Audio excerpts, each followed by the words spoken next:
Archbishop Fulton Sheen once said, "There was never a preacher like the dying Christ. There was never a congregation like that which gathered about the pulpit of the cross. There was never a sermon like the 7 last words."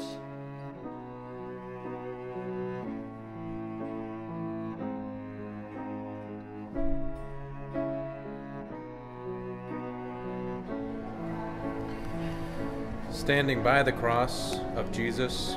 were his mother and his mother's sister, Mary the wife of Clopas and Mary of Magdala. When Jesus saw his mother and the disciple there whom he loved, he said to his mother, "Woman, behold your son." Then he said to the disciple,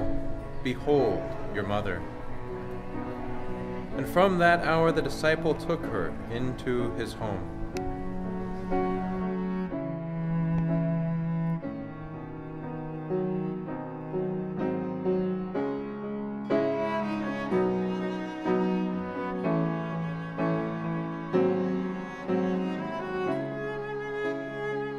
At this midpoint in John's account of Christ's moments, his final moments on the cross, we have this panning out of the camera, the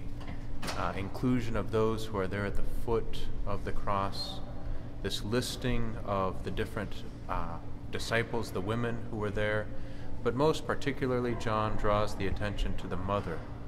of Jesus and the beloved disciple John. And in these words of Christ, we have a drawing back to the very beginning of the Scriptures and a reconnection with the providential plan of God from the beginning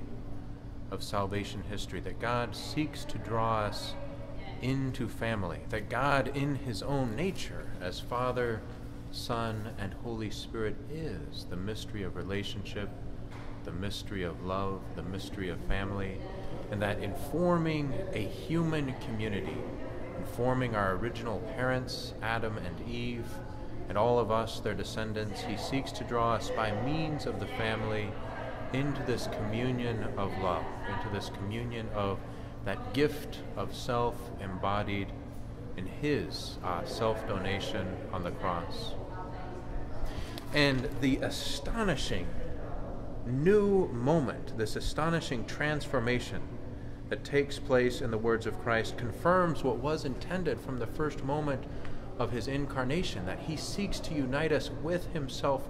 personally, that as he becomes our brother, he intends for us to live all of the graces and all of the mysteries that he has experienced. And so just as he was formed, as we ponder upon in the joyful mysteries, just as he was formed in the womb of the Blessed Virgin Mother and raised by Joseph, his foster father, and Mary in that home in Nazareth, so also he now seeks that we have that same formative experience with the Blessed Mother nurturing us and shaping, molding our hearts to be like the heart of her Son, Jesus Christ, that sacred heart which beats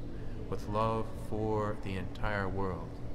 And as we ponder upon these astonishing words of Christ, that now his mother, the beautiful woman who is without sin,